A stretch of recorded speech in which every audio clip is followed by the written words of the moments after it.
Hey, I'm Chris Zeff from Make Everything, and today we're going to bring this abandoned leaf blower back to life. Check it out.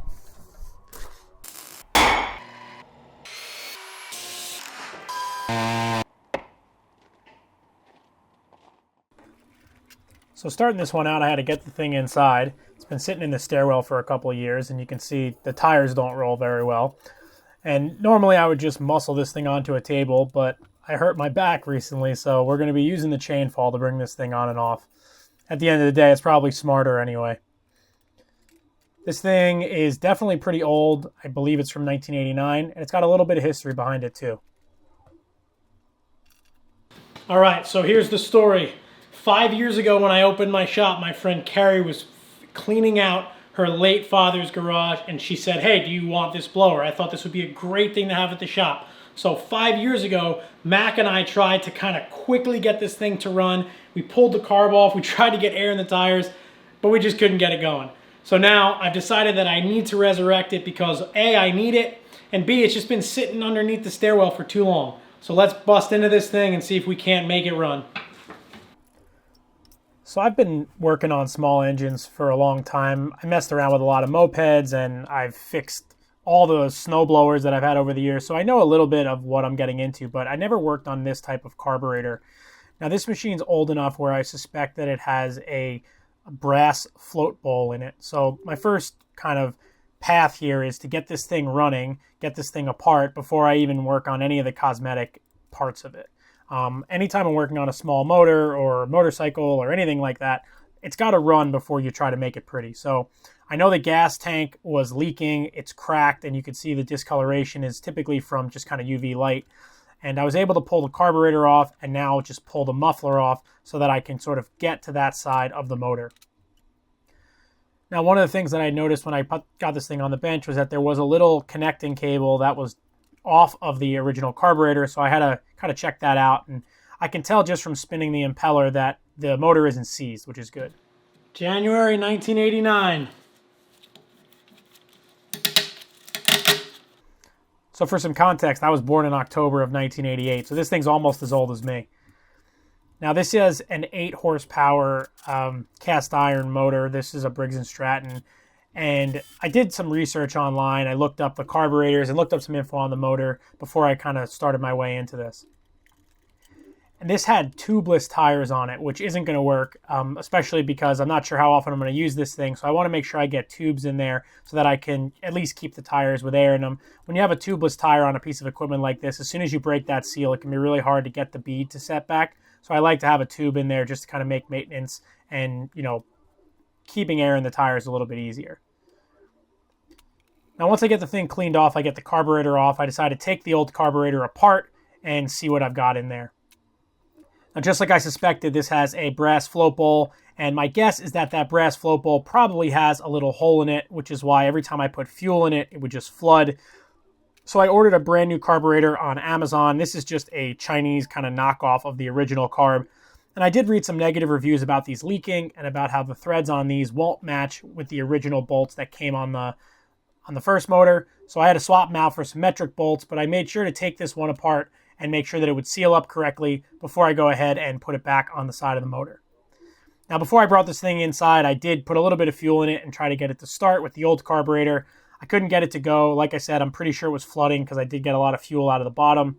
The other thing was there was an old air filter in there and an old spark plug. So a combination of those things can make a small engine like this not run.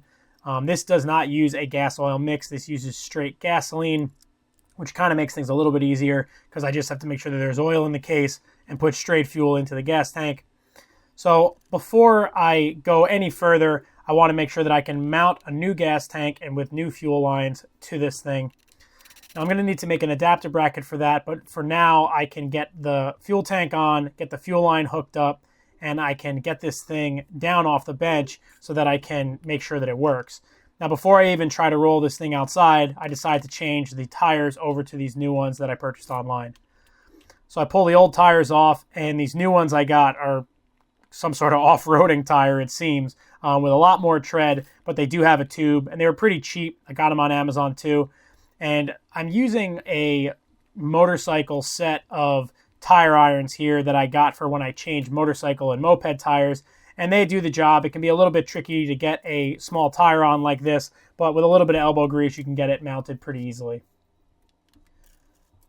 Once I got the tires on, I just had to kind of shift the axle over a little bit so I could get them past this bolt, and these tires mount with just a little C-clip. Now this will at least allow me to roll this thing around once I get it down off the bench and bring it outside to try to get it to run. Now, obviously I could try to start this in the shop, but knowing that it's 100% going to smoke, I wanted to make sure that I got it outside so I'm not filling my shop with all those emissions. And I can use the chain fall again to lift this thing up off the table, pull the table out from under it, lower it back down, and try to get it outside. Now, one of the things I have on there is a fuel cutoff clamp, which is really helpful to have if you ever work on small motors. Get a set of these like from Harbor Freight. And if you don't have a petcock or a fuel switch, you can at least shut the fuel off so you don't dump fuel everywhere.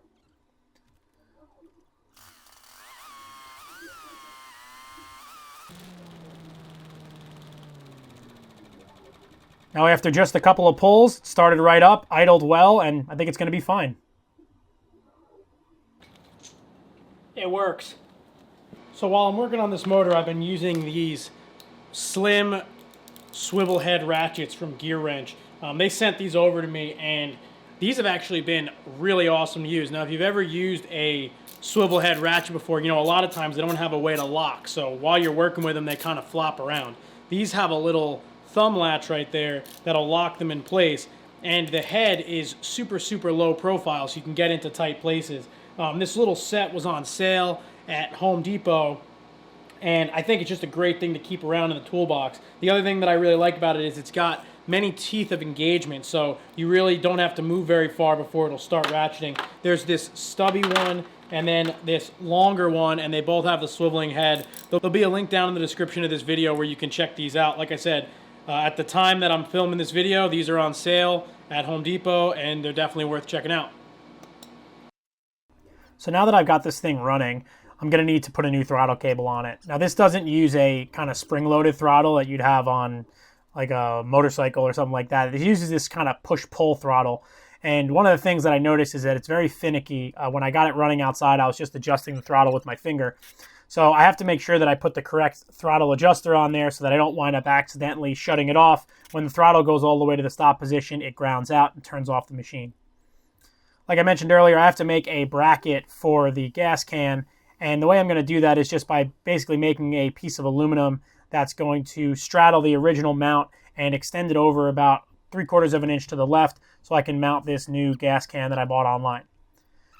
So what I'm going to be doing is using one of the mounting holes with one of the screws that was originally on there, and then I'm going to drill and tap a hole inside this aluminum, which is going to allow me to put a 1/4-20 bolt through the top and keep this thing mounted up there really well. I tried to find the original gas can that would have fit on this, but I had a little bit of trouble locating it online, so this one will do just fine. It doesn't need to hold a particularly large amount of fuel, and it really just needs to keep from vibrating off when this thing is driving around. So you can see those two bolts went right into the threaded holes on the gas can, and then I can just tighten up that little 1/4-20 bolt that I got. Now time to get a little bit of a paint job on this thing. I had to take apart the original push handle, which was pretty well rusted and seized up. So I just unbolted everything and pulled it apart. Needed a little bit of persuasion to get the top handle out of the bottom, but once I got those pieces apart, I could hit it with a wire wheel and just try to clean off some of that rust before I hit it with a primer.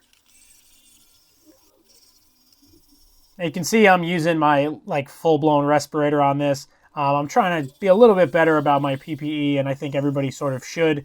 And if you have something like a VersaFlow or a powered respirator, you know, it doesn't help you at all if you don't wear it. It's like a seatbelt in a car. You know, when you need it, if you're not wearing it, can't do much good. So after I got some of the rust cleaned off there, I shook up some Rust-Oleum Clean Metal Primer, which is a white base, and just gave this thing a coat of paint, all three pieces, so that they'll take the top coat just that much better and combat some of that rust. I also wanted to clean off the muffler, and normally I would do this inside on my bench grinder, but since I'm already outside and I'm trying to limit the amount of dust that I spread around inside my shop, I did this little trick with the angle grinder Now, I'm using a variable speed angle grinder here, which makes a big difference, and I clamped it to the table and used it like a stationary wire wheel. I'm just using a coarse non-woven abrasive here, scuff pad, to clean off some of the loose paint, and then again with the knotted wire wheel to get some of the stickers off so that this thing can receive some new paint. The last bit that I need to touch up is this front wheel. I want to paint it and I want to get some of the rust out of that galvanized bracket. So I take this off the front of the machine and just try to clean it up a little bit with a wire wheel in the other room and some Scotch-Brite. Now before I do that, I decided to add a fuel cutoff switch, a little petcock, and also a fuel filter on the new fuel line that I put in, and cut the fuel line to the proper length so that it doesn't hang down and get exposed to any heat off of the motor.